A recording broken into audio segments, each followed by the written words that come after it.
He stood in front of the mirror. A white shirt he had not worn in years, freshly pressed. The collar felt strange, like it belonged to someone else. Eli adjusted it anyway. The razor trembled slightly in his hand. It had been so long since he cared what his reflection looked like. His stubble was more a shield than a style. But tonight was different. It had taken 3 years for his friends to convince him. 3 years of gentle nudges, bad jokes, and awkward setups. And tonight, after endless no thanks replies, he had finally said yes. His girls, Emma and Lila, had stared at him with wide eyes. Lila whispered to her sister, "Is Daddy going on a date?" Emma whispered back, "I think he is. He used cologne." He pretended not to hear. But their giggles followed him down the hallway like confetti. The girls were staying with his sister tonight. The fridge was stocked. The living room was clean for once. And the front porch light glowed warm against the fading sky. He was not looking for love. Truthfully, he was not even looking for company. He just wanted to feel something other than tired. Eli checked the time. 7:29 p.m. The doorbell rang, sharp and punctual. He took a breath and opened the door. She stood there in a navy sweater, brown boots, and a calm he could not place. Her hair was pulled back. She held her hands together, almost nervously. But her eyes were steady, soft, but sure. Then she spoke. "Hi, I hope this is okay. My kids are waiting in the car." Everything inside him stalled. The hallway light behind him flickered once. Or maybe it was his mind.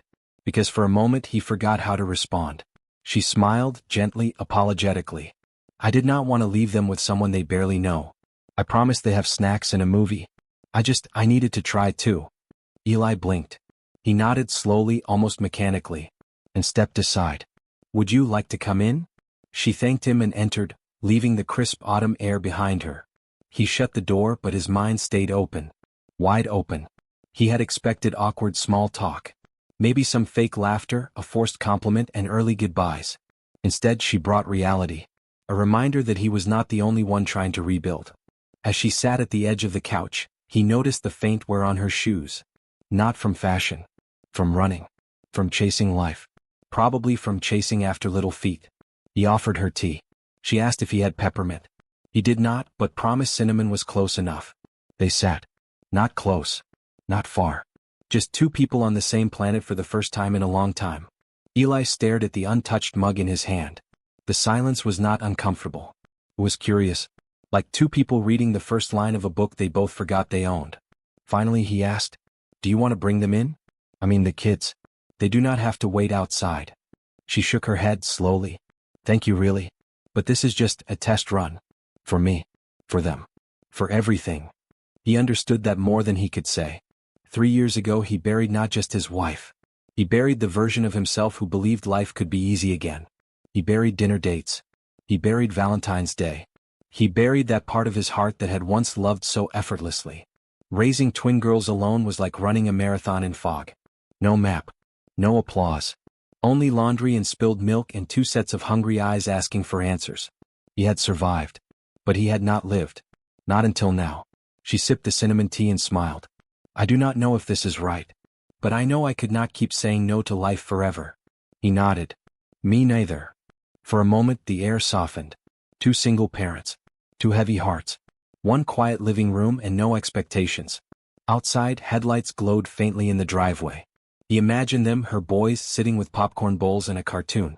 Maybe wondering if their mom was smiling. Inside he looked at her again. And saw something he had not expected. Not perfection. Not rescue. But realness. And he realized something else. He had been ready for polite conversation. He had not been ready to be seen. The clock ticked. The tea cooled. And Eli sat there, unsure whether to speak again, or to hold on to the peace that had just entered his home. His heart beat louder than the quiet. Because nothing about this date was ordinary. Not her sweater. Not her words. Not her courage. And definitely not the sentence that echoed in his chest. "My kids are waiting in the car." The tea had cooled, but the air between them was warming, slowly, like morning light crawling across cold floorboards. Eli leaned back on the edge of the armchair. He still was not sure whether to lean in or brace for retreat. She sat upright on the couch. Back straight. Hands folded on her lap. Eyes calm but cautious, like someone who had learned how to read danger from a single breath. "Harper," she said finally, offering her name like a fragile handshake. And thank you for letting me in. He nodded. Eli. And yeah, it's nice to have company. The clink of the mugs on the wooden coffee table filled the silence. Then the ticking of the old wall clock. Then more silence. He hated how stiff it all felt. He was a father who sang silly songs to get his girls to brush their teeth. But now, he could barely string two normal sentences together. Harper glanced toward the window, toward the faint headlights still glowing in the driveway. And then she said something that snapped the awkwardness like a twig. I do not believe in wasting time. You should know I am not perfect. And I am not here to pretend. Eli blinked. Those were not the words he expected to hear over tea on a first date. But he understood them. Deeply. She continued, her voice quiet but steady. I was married once. I stayed longer than I should have.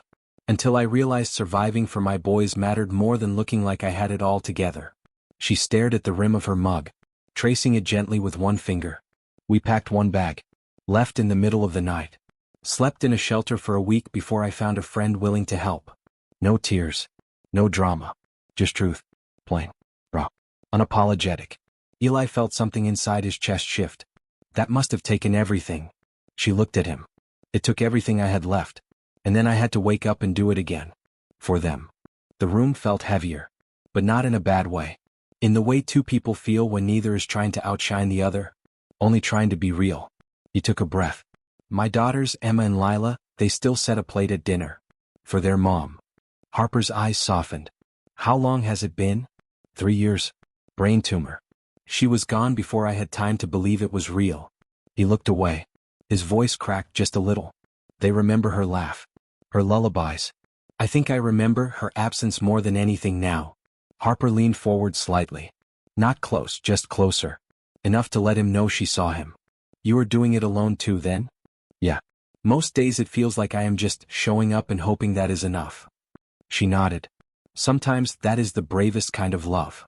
A breeze passed outside. Branches tapped the window gently, like old memories asking to come in. He glanced toward the kitchen. He had set the table earlier just in case. Out of habit he had placed 4 plates. Harper followed his gaze. Do you do that often? Set an extra? Every night. The girls say it makes her feel near. I do not have the heart to tell them otherwise. Harper's lips parted, then paused. My youngest still checks the locks 3 times before bed. He thinks monsters are real. I let him believe it because the real monsters were. Their silence now was not awkward. It was understanding. 2 lives both ruptured. But still reaching. She stood and walked toward the bookshelf. A framed photo caught her eye. A woman in a sunflower dress holding 2 girls who were laughing mid-spin. The woman's eyes were full of sunlight. She was beautiful, Harper said gently. Eli stood beside her. She was magic. The kind you do not get twice in a lifetime. Harper turned to him. Maybe not the same magic. But different still counts. That line stayed with him. Different still counts. He had spent years afraid of trying again. Because it would never be what it once was. But maybe it was not supposed to be. Maybe it could be something else. Something good. Something real. She returned to the couch. This time she curled one leg beneath her. More relaxed now. Less visitor. More herself. So, what makes your girls laugh? He smiled. Ridiculous dances. Making pancakes in funny shapes. And my failed attempts at braiding hair. Harper chuckled. I still cannot braid either. But I pretend I can. Moms are good at bluffing. Dads too. They laughed. It was not loud. Not perfect. But it was warm. Outside the wind shifted. Inside so did the weight in their chests. Eli sat back and looked at her again. Not as a date. Not as a stranger. But as someone who had also survived the fire. And still chose to show up. Do you think it is possible? He asked. To love again without feeling like you are betraying what came before? Harper thought for a long moment. Then said. I do not think love is a betrayal. I think it is a continuation. The brave kind. Their eyes met. No promises. No pressure. Just a quiet acknowledgement that this night, this strange, broken, beautiful night, might be the first time they both felt seen. Not perfect. Not polished. But honest. And for 2 people who had carried ghosts for years, honesty felt like a light they had forgotten still existed. The mugs had been drained. The stories had been shared. But neither of them stood. The clock said it was late. But their hearts said not yet. Harper shifted slightly on the couch, eyes drifting toward the window again. The faint glow of headlights still hummed outside. Her fingers tapped the rim of the now empty cup. I should probably go, she said, though her tone sounded like a question. They have school in the morning. Eli stood nodding. Let me walk you out. He grabbed her coat from the hook, held it out. She slipped her arms in without a word. And for a moment, just a moment, he wanted to stop time. Not rewind it. Not rush it. Just pause it long enough to breathe it in. They stepped into the crisp night.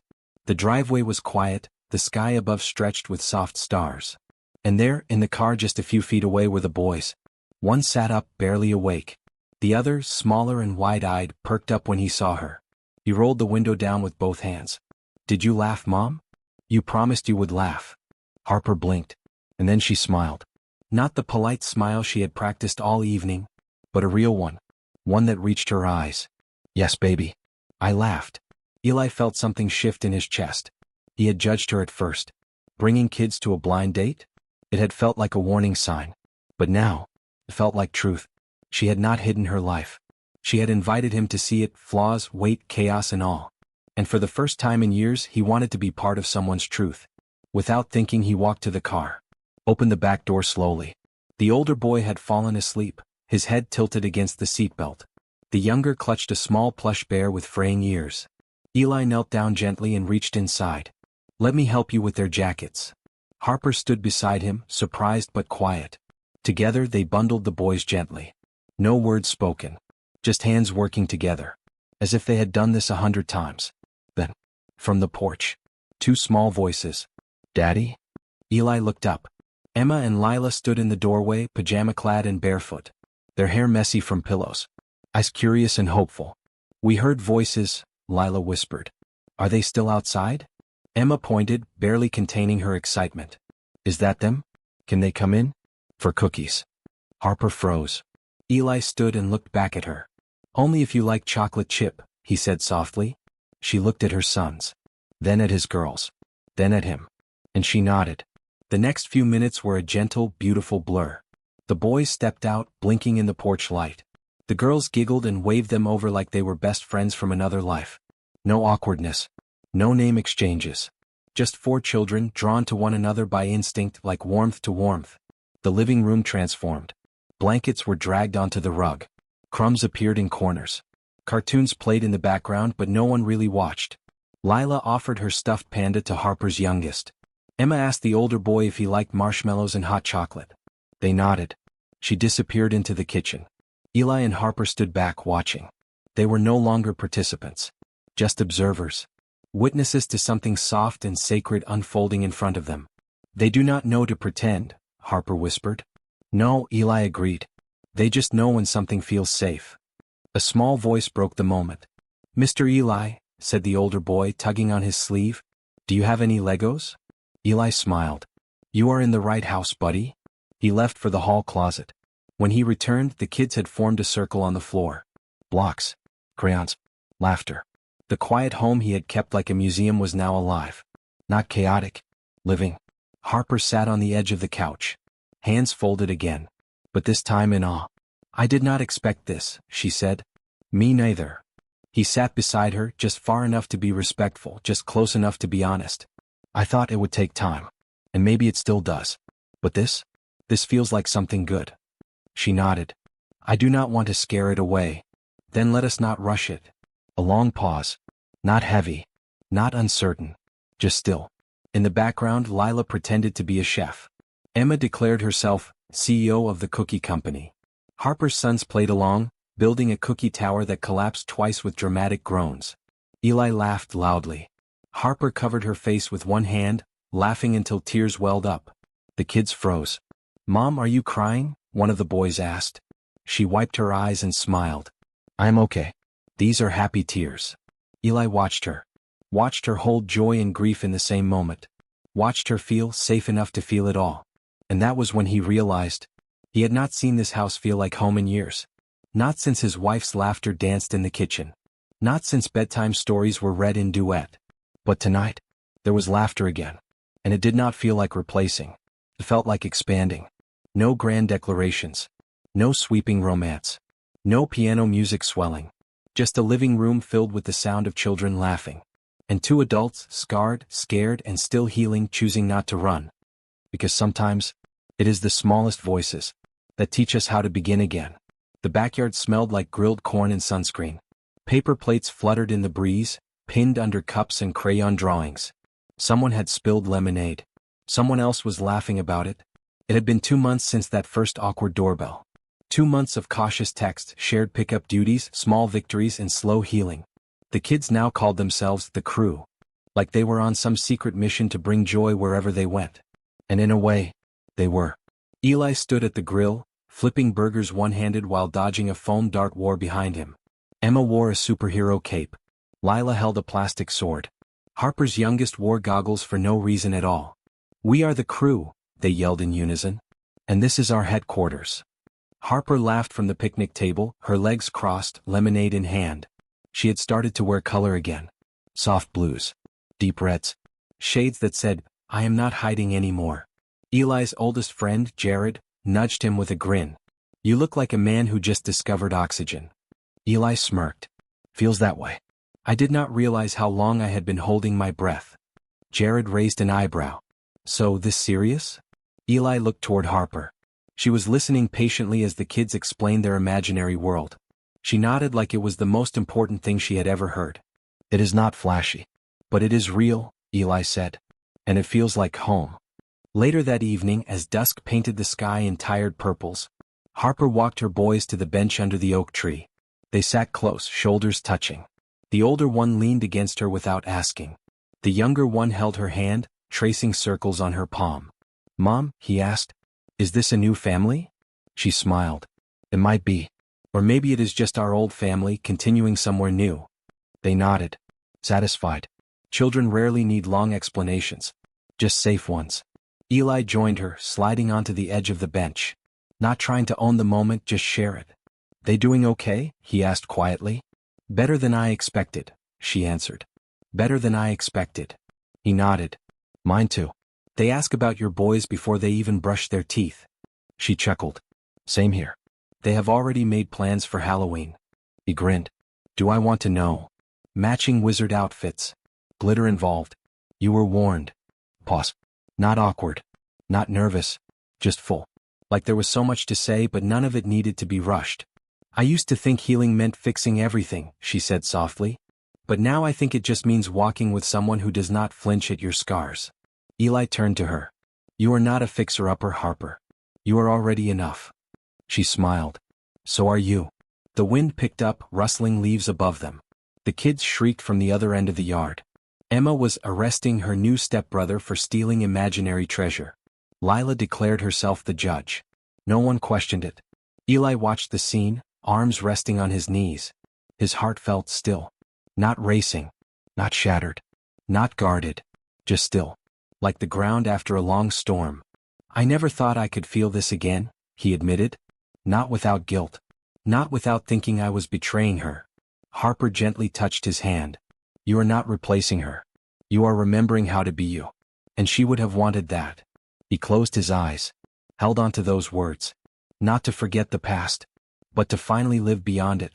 As the stars began to show in the sky, the crew collapsed in a heap of pillows and popcorn inside the living room. The movie played. No one was really watching. Harper sat beside Eli on the couch, feet tucked under a blanket. They did not speak for a while. Just watched the children breathe, sigh, sleep. "So what happens now?" she asked. "We keep walking," he said. Slow. Honest. Together. "And if it gets messy? Then we wipe the crumbs and try again." She leaned her head on his shoulder. He did not move. Did not need to. They were not perfect. But neither of them needed someone perfect. They needed someone willing. And tonight? That was enough. The smell of burnt toast filled the kitchen. Emma had tried to impress everyone by making breakfast for dinner. The timer was ignored. So was the smoke. The toast was more charcoal than golden brown. But she held it up like a trophy anyway. "Presentation is everything," she declared. "Taste is optional." Everyone laughed.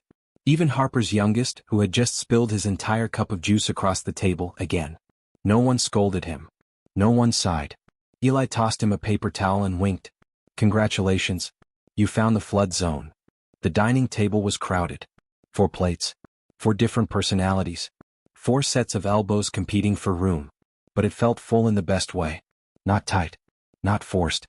Just alive. Lila passed a bowl of strawberries to Harper. Harper handed a spoon to Emma. Eli poured juice into new cups without missing a beat. Every movement had rhythm. Every moment had grace. Not perfect grace, but real grace. The kind built over time, through messes and patience and second chances. After dinner, the kids ran off to the living room. Someone suggested board games. Someone else shouted hide and seek, inside a house with no hiding spots. Eli and Harper stayed behind. He stacked the plates. She grabbed the napkins. The silence between them was warm, familiar, comfortable. As they reached for the same dish, their hands touched. Not electricity. Not fireworks. Just a quiet spark of rightness. She looked at him. He looked back. Thanks, she said softly, for opening the door that night. He smiled. Thanks for not pretending. No more masks. No more scripts. Just two people who had stopped trying to impress and started trying to be present. He rinsed the dishes. She dried them. And in that quiet, ordinary task, they felt something extraordinary. Not because it was romantic. Because it was real. Because this was what healing looked like. Not an apology. Not a grand gesture. But a dish towel. A glance. A moment. The sun had long dipped beneath the horizon. But the lights inside the home glowed like memory. From the hallway they heard Emma shout, "We need a referee." Lila added, "And snacks." Harper rolled her eyes with a smile. Eli handed her a bag of popcorn in surrender. She paused before leaving the kitchen. "Do you think it will always feel this good?" Eli leaned on the counter. "I do not know. But I know we earned this. And that counts for something." She nodded, then walked back to join the crew. He watched them from the doorway. All of them tangled in a pile of cushions and blankets. Shoes kicked off. Laughter bouncing between walls once filled with only silence. Narration. He had opened the door expecting a blind date. He had expected small talk. Maybe politeness. Maybe disappointment. What he got instead was a mirror. A friend. A mother brave enough to bring her kids and her truth. He thought he was opening the door for company. But what he opened it for was healing. Was laughter. Was family. And the chance to be loved. Exactly as he was. Because real love does not always knock. Sometimes, it rides in the back seat, waiting for you to be ready to see it.